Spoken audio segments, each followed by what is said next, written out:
आशा करता हूं आप सब बहुत अच्छे होंगे। मेरा नाम है सिद्धांत अग्निहोत्री, स्टडी ग्लोस पे आपका बहुत बहुत स्वागत है। तो दोस्तों आज हम बात करेंगे, भैया बड़ा मुश्किल है, ठीक है ना। ये देख ही सकते हो कि किस तरीके से ये आग लगी है। British linked tanker on fire after हुतीज attack. क्या हुआ है? हुतीज ने अटैक किया है, 22 भारतीय सवार थे, इन पे हमला हुआ, हुतीज का हमला हुआ, शिप पे आग लगी, कोई कैजुअलिटी नहीं हुई। तुरंत भारत ने अपना आईएनएस विशाखापट्टनम भेजा। तो हम इस पूरी की पूरी खबर की बात करेंगे, बहुत इंपॉर्टेंट है ये। तो ये शिप मर्लिन लुआंडा, और जिसकी वजह से प्रॉब्लम हुई। तो आपको पता ही कि रेड सी में इस समय बहुत बड़ी दिक्कतों का सामना जो है वो करना पड़ रहा है, लेकिन आपको दिक्कतों का सामना नहीं करना पड़ेगा, क्योंकि 11 फरवरी से यूपीएससी प्रीलिम्स की क्लास शुरू होगी। प्रीलिम्स क्रैकर एक तरीके से क्रैश कोर्स है। 200 प्लस घंटे हम आपको लाइव क्लासेस इसमें देंगे। 3 महीने लगातार लाइव आपको पढ़ाया जाएगा। हमारी फैकल्टीज पर्टिकुलर टॉपिक पर डिस्कस करेंगी। आपको बहुत ज्यादा फायदा होने वाला है। यूपीएससी प्रीलिम्स टेस्ट सीरीज जो 25 से 35 के करीब 3,500 के करीब क्वेश्चंस आपको दिए जाएंगे। करंट अफेयर्स सी सैट जो है वो आपको रिकॉर्डेड दिया जाएगा। तो बहुत ज्यादा फायदा आपको होने वाला है। तो इंडियन नेवी, अब देखिए आईएनएस विशाखापट्टनम, जैसे ही ये ब्रिटिश ऑयल टैंकर जा रहा, हुतीज ने हमला किया, आग लग गई।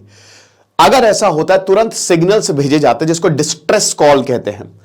भेजा गया भैया, बगल में आईएनएस विशाखापट्टनम था, 22 भारतीय भी इस पे सवार थे। तो यूके मर्चेंट वेसल का नाम है, ब्रिटिश का मर्चेंट वेसल था, तो एमवी मर्लिन लुआंडा। और तुरंत हुती ने, क्योंकि यमन, देखिए रेड सी जो है ना, हुतीज कह रहे निकाल के दिखाओ बेटा। फिलिस्तीन के लिए कोई खड़ा तो हो नहीं रहा है, यूनाइटेड नेशंस भी नहीं, हम खड़े हैं। तो अब शिप आएगा, हम हमला करेंगे। इजराइल का शिप होगा, हम हमला करेंगे। यूके अमेरिका सपोर्ट कर रहे हैं। आपको पता है ना कि पूरा अमेरिका ने मिलकर 5-6 देशों ने एक पूरा अलायंस बनाया है ताकि हुती से हम निपट सके। यमन में हुतियों का दबदबा है। हुतीज को कौन सपोर्ट कर रहा है? ईरान। और ईरान फिलिस्तीन को सपोर्ट कर रहा है। यमनी सरकार को कौन सपोर्ट कर रहा है? अमेरिका हो गया, सऊदी हो गया, ये सब। सिविल वॉर की सिचुएशन है, बट वो बहुत समय से है।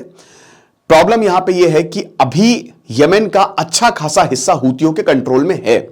इनफैक्ट ये कहना गलत नहीं होगा कि हुतीज ज्यादा कंट्रोल करते हैं। रेड सी वाला पोर्शन भी हुतीज, एक तरीके का एग्रीमेंट चलता है, बट ये ऑफिशियल एग्रीमेंट नहीं है, अनऑफिशियल एग्रीमेंट है कि चलो ठीक है, मतलब पर्दे के पीछे बातें होती रहती है। हर देश जो है सबके इंटरेस्ट यहां पे बचाने जरूरी है, तो सब होता रहता है कि चलो हुतीज नहीं करेंगे, ईरान कंट्रोल करके रखता है, क्योंकि ट्रेड यहां से होता है, तेल यहां से जाता है। इस एरिया को अगर ब्लॉक कर दिया जाए तो प्रॉब्लम होगी। लेकिन वॉर है में, युद्ध में दिक्कतें बहुत ज्यादा हैं, ठीक है।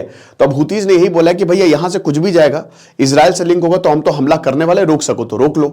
तो अपने जो जितने भी देश हैं उन्होंने अपने अपने जो शिप्स हैं यहां पे उतारे हैं, ताकि अगर कोई भी हमला हो, इंक्लूडिंग इंडिया ने भी अपना आईएनएस विशाखापट्टनम यहां पे रखा है कि कोई भी, कोलकाता भी, कोई भी प्रॉब्लम हो तो हम है यहां पे, ठीक है ना।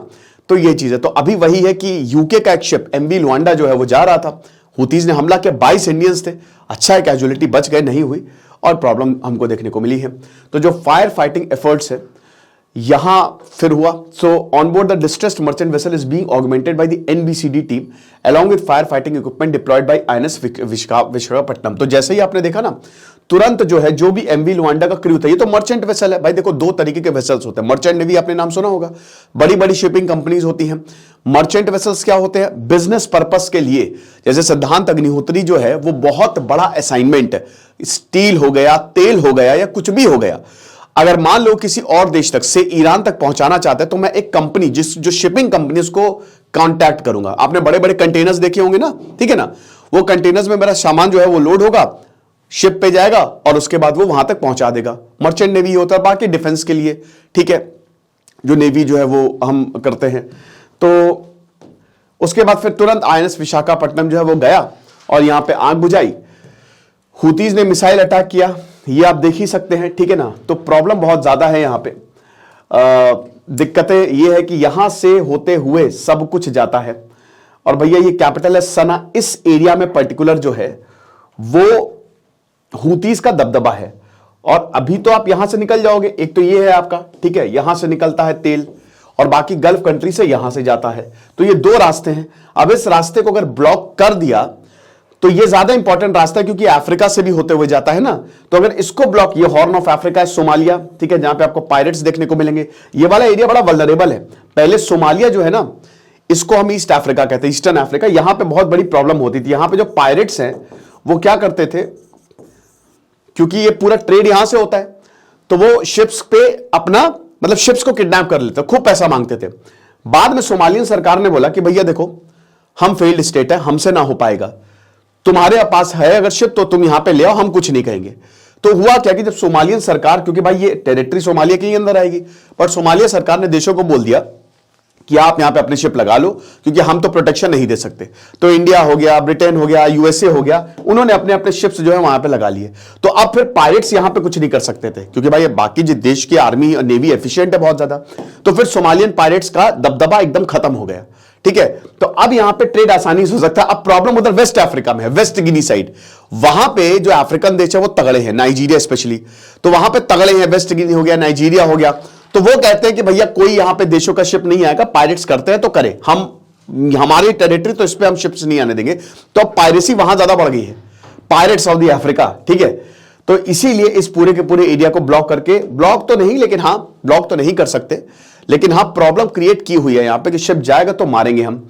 तो उसके बाद फिर जो इंडियन नेवी का गाइडेड मिसाइल डिस्ट्रॉयर है हमारा शानदार आईएनएस नेवी विशाखापट्टनम, तुरंत गल्फ ऑफ एडन, ठीक है ना, ये है गल्फ ऑफ एडन, ये देख सकते हैं ना, यहां पे तैनात किया है ताकि अगर अब जो है शिप पे हमला हो तो हम आ सकते हैं, ठीक है ना। क्योंकि मर्लिन लवांडा ने डिस्ट्रेस कॉल 26 जनवरी 2024 को भेजी, जिसमें 22 जो है वो भारतीय सवार थे, लेकिन अभी सिचुएशन जो है पूरी तरीके से कंट्रोल में है। इसमें एक बांग्लादेशी भी थी, ठीक है, जहां पे यमन की तरफ से जो हमला हुआ है, ठीक है। मतलब टोटल इसमें वैसे तो क्रू ज्यादा थे, बट 22 इंडियंस और एक बांग्लादेशी क्रू इसमें शामिल था। तो फ्यूल टैंकर जो है that was operated on the behalf of the trading firm Trafigura, ठीक है। अब कंपनी ने यही बोला है कि हां यहां मिसाइल जो है बहुत तेजी से लगी है। British oil tanker US worship USS Carney, इसको भी हुतीज ने अटैक किया है। तो कुछ छोड़ नहीं रहे हैं, सब कुछ। ब्रिटेन, अमेरिका जो भी फिलिस्तीन को सपोर्ट कर रहा है, हुतीज उसको टारगेट करेंगे, सबका बदला लेगा तेरा हुतीज, कुछ इस तरीके से चल रहा है ना। रेस्क्यू ऑपरेशन तुरंत फिर आईएनएस विशाखापट्टनम ने, भाई भारत जब सब, अरे भैया अमेरिका परेशान, यूके परेशान, तब भारत को बोला अरे बचाओ हमको, तो भारत आया फिर, और भारत ने फिर बचाना जो है वो शुरू किया। कैप्टन ऑफ यूके मर्चेंट तुरंत भारत की बड़ी तारीफ की, तारीफों के पुल बांधे कि भैया इंडियन नेवी जो है ना वही उसी ने बचाया है, वरना हम बचते नहीं। अगर वो नहीं आते ना तो हमारी हालत जो है वो खराब हो जाती। ये आप देख सकते हैं कैप्टन और बाकी जो क्रू मेंबर्स हैं उनके साथ, ठीक है।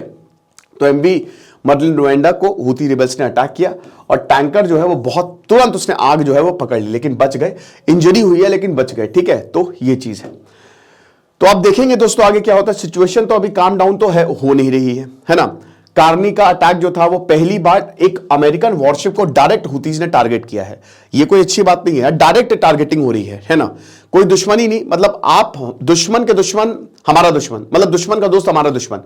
तो आप इतना समझिए कि डायरेक्ट टारगेट किया गया। अमेरिका के वॉरशिप को टारगेट करना कि भैया उसके लिए बड़ा आपको कहते हैं ना कि बड़ी हिम्मत चाहिए, क्योंकि अमेरिका का वॉरशिप है ये, समझ रहे हो। और अमेरिका फिर बहुत मारता है। तो अमेरिका बोला कि भैया देखो अब जो है सो है। तो अमेरिका के वॉरशिप को टारगेट यहां पे डायरेक्ट किया है। चाइना जो है उसने भी ईरान को बोला है कि भैया क्या कर रहे हो, क्योंकि देखिए यहां तेल पूरी दुनिया को सप्लाई हो रहा है। अब अभी इस समय ईरान और सऊदी को एक प्लेटफॉर्म पे लाने वाला चाइना था, जिससे अमेरिका को बहुत ज्यादा एक पूरा एग्रीमेंट साइन करवा दिया। तो चाइना और ईरान की दोस्ती लगातार बढ़ती जा रही, जो कि अगेन भारत के लिए बहुत बड़ा सिरदर्द है, ठीक है। वैसे ही बहुत सारे सिरदर्द भारत ने पाल लिए, और एक और बहुत बड़ा सिरदर्द है ईरान, जो कि भारत का बहुत अच्छा दोस्त है, वो और चाइना के करीब जाता हुआ दिख रहा है। तो यहां पे चाइना ने बोला कि भैया इसको रोको, क्योंकि हमारा बिजनेस प्रॉब्लम में आएगा। यार क्या बात कर रहे हो, हम तेल लेते हैं, हम एक्सपोर्ट इंपोर्ट चल रहा है। तो वही बात है ना कि अब देखिए इस एरिया में, इस रास्ते में अगर इंटरेस्ट की हानि हुई तो हर देश इसमें कूदेगा। अगर चाइना यहां से एक्सपोर्ट नहीं करता, इंपोर्ट नहीं करता, तो चाइना बोलता अरे ठीक तो है, हुतीज अपने लिए लड़ रहे हैं तो क्या प्रॉब्लम है। लेकिन यहां पे चाइना को भी नुकसान हो रहा है, तो चाइना कह रहा है क्या कर रहे हो, पागलपना, रोको इसको, तुरंत रोको। तो ये अल्टीमेटम जो है वो दिया है। ओके, तो ये लेक्चर था, बाकी जो भी होगा हम आपको बताएंगे, है ना। फिलहाल तो इतना। अब हाँ, एक और चीज है कि जो ऑयल प्राइजेस हैं, देखिए ये तो डर था कि क्योंकि यहां से ऑयल का ट्रेड होता है और ऑयल के ट्रेड में प्रॉब्लम आएगी तो ऑयल प्राइसेस बढ़ेंगे, और ऑयल प्राइसेस बढ़ेंगे तो ओवरऑल इन्फ्लेशन बढ़ेगा। नरेंद्र मोदी बिल्कुल भी ये नहीं चाहेंगे, क्योंकि इलेक्शंस आ रहे हैं और प्राइसेस बढ़ना उनके लिए बहुत ही ज्यादा खतरनाक साबित हो सकता है। ये आप देख सकते हैं, ये मैंने अभी किया था कि क्या तेल के दाम बढ़ने वाले, रेड सी में जो प्रॉब्लम हुई थी। बाकी जो भी होगा हम आपको बताएंगे। खुश रहे, पढ़ते रहे। देश से सिद्धांत अग्निहोत्री साइनिंग ऑफ।